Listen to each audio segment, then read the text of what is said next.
नमस्कार। कहानियाँ कॉलिंग में आपका स्वागत है। हमने अक्सर सुना है कि मनुष्य को अपने कर्ज उतारने ही पड़ते हैं, चाहे वो इस जन्म में हो या अगले कई जन्मों में। चलिए जानते हैं इसी तथ्य के बारे में इस कहानी पुनर्जन्म में। सहारनपुर के लाला अयोध्यानाथ एक बड़े ही भले मानस थे। अतिथियों का स्वागत करना, साधु संतों की सेवा में लगे रहना और गरीबों की मदद करना उन्हें अति प्रिय था। लेकिन ये तभी तक था जब तक वो निर्धन थे।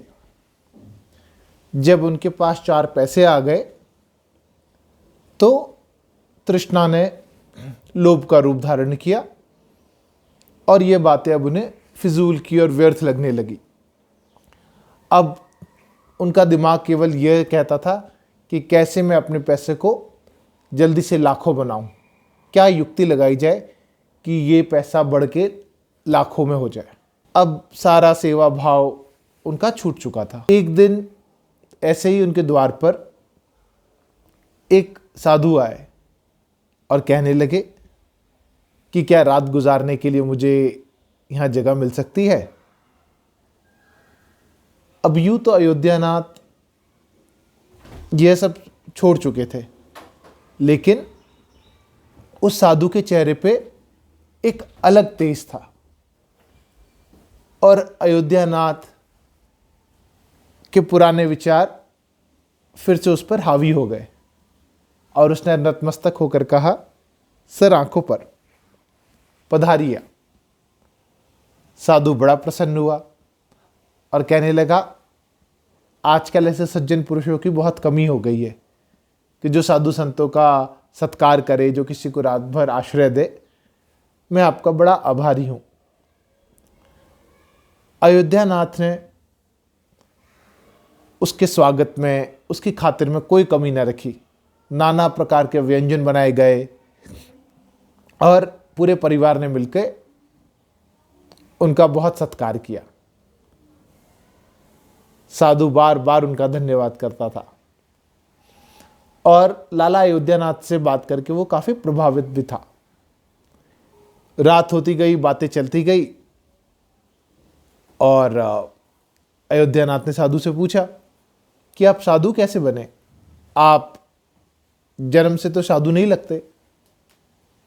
कहता है, बेटा परमात्मा की कृपा से रुपया पैसा बहुत कमाया, अब सोचा थोड़ा समय हरि के चरणों में बिताया जाए, तो बस मैं हरिद्वार जाने की तैयारी में ही हूँ।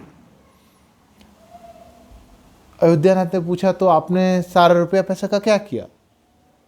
उन्होंने बोला, मेरे 5 पुत्र है, 1 पुत्री है, मैंने वो सब उनको दे दिया। अब क्या जीवन भर गृहस्थी में ही थोड़ी लगे रहना है, आखिर कुछ समय तो प्रभु के पास, प्रभु के चरणों में, सत्कर्मों में भी निकालना चाहिए। अयोध्यानाथ को बड़ा आश्चर्य हुआ। अयोध्यानाथ कहने लगे, आपने सारा धन दे दिया। साधु कहते हैं, नहीं, ये जो तुम मेरी लोहे की छड़ी देख रहे हो, ये खोखली है अंदर से। इसमें मैंने 100 गिन्नियां यानी 100 सोने की मोहरें भर रखी है। यात्रा में अक्सर धन की आवश्यकता होती है, उसी के लिए मैंने पैसा रख रखा है। बाकी मेरा अब अपने परिवार से, संतानों से कोई सरोकार नहीं है। अब मैं केवल हरि चिंतन में ही रहना चाहता हूँ। इस तरह बात और होने लगी। थोड़ी देर बाद साधु को नींद आ गई, लेकिन लाला अयोध्यानाथ की आंखों से नींद उड़ चुकी थी। उसे बार बार वही 100 गिन्नियां समझ आती, उसका ध्यान उस लोहे की छड़ी पे जाता कि ये तो बहुत सारा पैसा है। और वह इसी असमंजस में था, इसी अंतर्द्वंद में था और लोभ अचानक उस पर भारी पड़ गया। उसने उसकी साधु की छड़ी उठाई, पर उसके हाथ कांप रहे थे। फिर अंतरात्मा की आवाज़ आई कि ये गलत है, ये तू मत कर।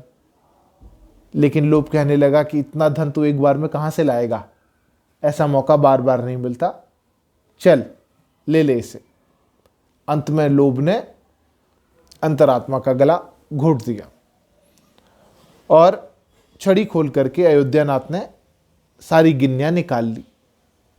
देखा तो उसमें 100 गिन्नियां थी और साधु को शक ना हो इसके लिए उसने वापस उसमें पैसे भर दिए थे और वो सो गया। अगले दिन साधु बड़ा प्रसन्न होते हुए उसका बार बार धन्यवाद करते हुए कहने लगा कि मैं तुम्हारी खातिरदारी से, मैं तुम्हारे अवभगत से, मैं तुम्हारे अतिथि देवो भव के भाव से बड़ा प्रसन्न हूँ, तुम्हारा कोटि कोटि धन्यवाद। इधर अयोध्यानाथ को बार बार चिंता हो रही थी कि कहीं साधु को शक ना हो जाए, कहीं शक ना हो जाए।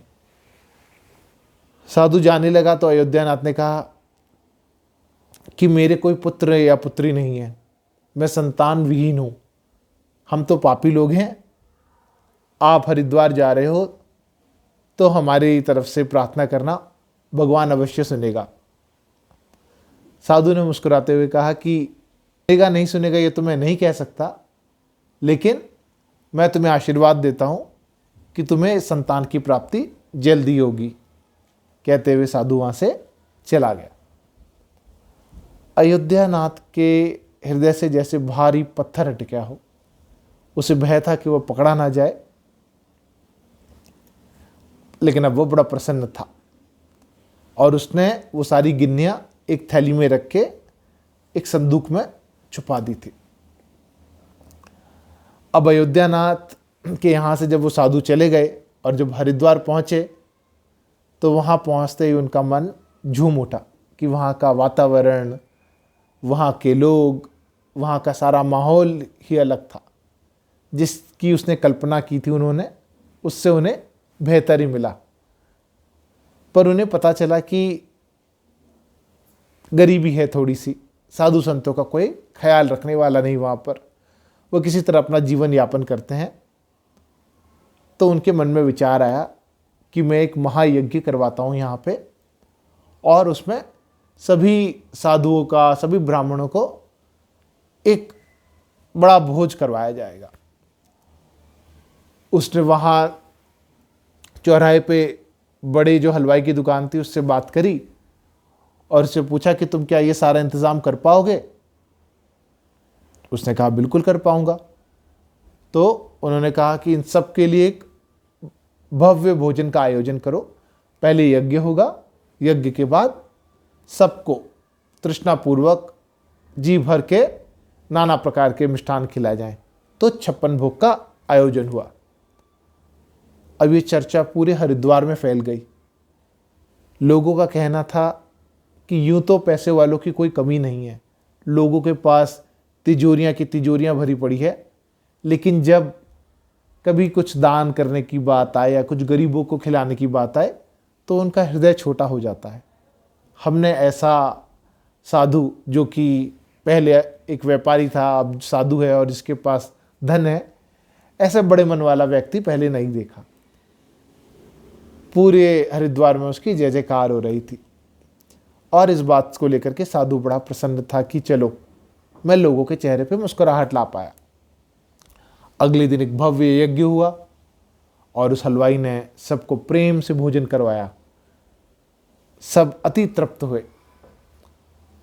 अब शाम का वक्त था, हलवाई अपना हिसाब मांगने आने वाला था, तो जो साधु थे वो अपने कमरे में गए और दरवाज़ा बंद करके छड़ी खोली और जैसे उनको कोई सांप ही सूंघ गया हो कि वो सारी गिन्नियां पैसों में कैसे परिवर्तित हो गई। उन्हें विश्वास ना हुआ। उन्होंने अपने आप को तमाचे लगाए, चांटा लगाया कि मैं कहीं स्वप्न तो नहीं देख रहा। बार बार टटोला और वो सोच रहे थे जितना जल्दी ये बुरा स्वप्न खत्म हो उतना अच्छा है, किंतु ये कोई स्वप्न नहीं था जिसके पश्चात की आपकी आंखें खुली और सवेरा हो जाए। वो पानी पानी हो गए, लज्जित महसूस करने लगे कि अब क्या बात होगी, कैसे मैं इसका धन चुकाऊंगा और लोग थूकेंगे मुझ पर। यह विचार जो था उन्हें उन पे बहुत भारी पड़ने लगा। और लज्जा से बड़ी बात होती है कि लज्जित होने का एहसास। वह स्वयं को समझा नहीं पा रहे थे कि अब क्या करूं, क्या किया जाए, इसका क्या उपाय हो, इतना धन अब कहाँ से आएगा। अंतर्मन में द्वंद्व चलता रहा। वह कई बार अपने आप को समझाते रहे, लेकिन अब उनसे ये बर्दाश्त नहीं हो रहा था। उन्होंने चारपाई ली, पंखे के नीचे रखी, अपनी एक धोती निकाली जिसको पंखे से बांधा, उसका फंदा गले में बनाया और लटक गए और चारपाई को पैर से गिरा दिया। तड़पते हुए उनके प्राण पखेरु उड़ गए। कितना सुंदर दिन था वो, कितनी सुंदर सुबह थी, जहाँ की यज्ञ हुआ, प्रसन्नता का माहौल था, लोगों ने भरपूर आनंद लिया, खुशहाली थी। पर ये शाम इस तरह परिवर्तित हो जाएगी, इसका अंदाज़ा किसी को भी नहीं था। अब हरिद्वार के बच्चे बच्चे की ज़ुबान पे ये बात थी। उधर अभी साल होने को ही था कि लाला अयोध्या के नाथ के यहाँ एक पुत्र पैदा हुआ। लाला अयोध्यानाथ के हर्ष की कोई सीमा न थी। वह बड़ा ही विलक्षण बालक था। एक अलग सा तेज था उसमें, बहुत ही गुणी था, पढ़ाई लिखाई में भी अव्वल था, अपनी क्लास में, अपनी कक्षा में हमेशा प्रथम आता था। और उसकी चंचलता, उसकी नटखट हरकतें देख करके लाला अयोध्यानाथ बड़े प्रसन्न होते थे। लेकिन रह रह कर उन्हें वह कुकर्म भी याद आता था कि मैंने कैसे उस साधु की गिन्नियां ले ली थी। यह अंतर मन को उनके इस तरह चुभने लगा था जैसे कोई भाला मार रहा हो। उन्होंने अपने आदमी भी भिजवाए थे पता करने के लिए कि साधु कहीं मिल जाए तो उनको उनकी असरफियाँ, उनकी गिन्नियाँ लौटा दी जाएं, पर उसका कुछ पता नहीं चला। इधर बालक बड़ा होने लगा और जैसे जैसे बड़ा होने लगा उसके गुण और उसकी जो आभा थी वह प्रकट होने लगी। लाला अयोध्यानाथ बड़े प्रसन्न रहते थे उसको देखकर। एक दिन उनके मन में विचार आया कि चलो बालक बड़ा हो गया, 18 वर्ष का हो गया है, अब हमें एक बार हरिद्वार जाके आना चाहिए। तो वो, उनकी धर्मपत्नी और उनका पुत्र यानी द्वारकानाथ, वो सब हरिद्वार गए। हरिद्वार पहुंच के उन्हें भी बड़े आनंद की अनुभूति हुई, बट उन्हें देख के बड़ा विचित्र लगा कि उनका पुत्र क्यों साधु संतों में इतना घुल मिल रहा है, जो कि एक साधारण मनुष्य की प्रवृत्ति नहीं होती। पर वो उसे कुछ कह नहीं पाए, बट मन ही मन विचार करने लगे कि ये है क्या। वो वहां से लौटने लगे तो उनके पुत्र द्वारकानाथ ने कहा कि मैं अभी कुछ दिन और यहाँ व्यतीत करना चाहता हूँ, मुझे बड़ा आनंद का अनुभव हो रहा है, तो आप लोग भले ही लौट जाए। उन्होंने भी कहा ठीक है, हमें भी कहीं और जाना है, तो हम जाकर के फिर ही हम अपने घर लौटेंगे। अब उसी दिन शाम के वक्त जब द्वारकानाथ यानी उनका पुत्र, अयोध्यानाथ का पुत्र, जब अपने घर की ओर लौट रहा था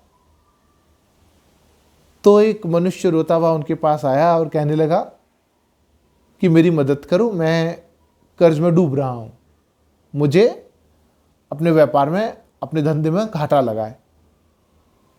द्वारकानाथ ने कहा ये तो बहुत आम बात है कि व्यापार में घाटा लग सकता है, नफा नुकसान तो होता रहता है।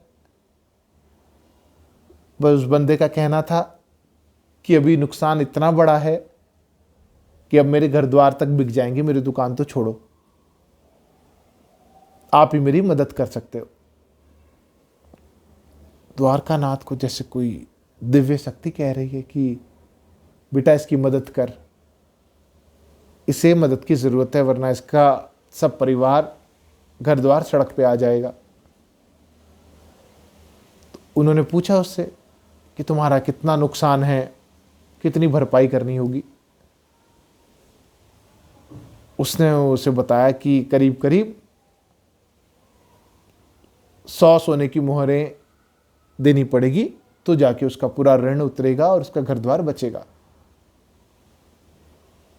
उसने बोला अच्छा ठीक है, तुम्हारी दुकान कहाँ है बताओ, मैं तुम्हारी मदद करने की कोशिश करूँगा। उसने बोला ये जो मेन चौराहा है हरिद्वार का, यहाँ पे जो हलवाई की दुकान है वो मेरी ही है, बोल के वो चला गया और प्रार्थना करते हुए गया कि अब मेरी मदद ज़रूर करना। द्वारकानाथ के सर पे जैसे कोई भूत सवार था। उसे लगा मुझे तो इसकी मदद करनी ही चाहिए। सोचते सोचते वो अपने घर की ओर गया, हरिद्वार से अपने घर की ओर गया। और चूंकि माता पिता घर पे नहीं थे, वो और 2-3 दिन लगा के आने वाले थे, तो उसने नौकर से कमरे की चाबी ली, खोला और संदूक के पास गया जहाँ उसे पता था धन रखा था। और संदूक की चाबी उसके पास थी नहीं, तो उसने पत्थर लेकर के उसका ताला तोड़ा और उसमें टटोलने लगा कि क्या धन मिल सकता है मुझे। लेकिन उसे कुछ धन दिखाई नहीं दिया। खोजते खोजते पर उसकी आशा बंधी थी कि ज़रूर मुझे कुछ मिलेगा, मैं उसकी मदद कर पाऊंगा। उसके हाथ वो थैली लगती है जो उसे भारी प्रतीत होती है। वह उसे खोल के देखता है तो उसमें सोने की गिन्नियाँ होती है। उसका चेहरा चमक जाता है। वो खोल के उसे गिनने लगता है और देखता है पूरी 100 गिन्नियाँ हैं, जितने की उस हलवाई को चाहिए थी। उसके आनंद का कोई ठिकाना नहीं होता है। वो थैली लेकर के वापस हरिद्वार जाता है, उस हलवाई को देता है और इसे क्या अलग सुख की अनुभूति महसूस होती है। देकर के वो वापस घर आता ही है कि उसके पेट में एक बड़ा विचित्र सी पीड़ा होती है।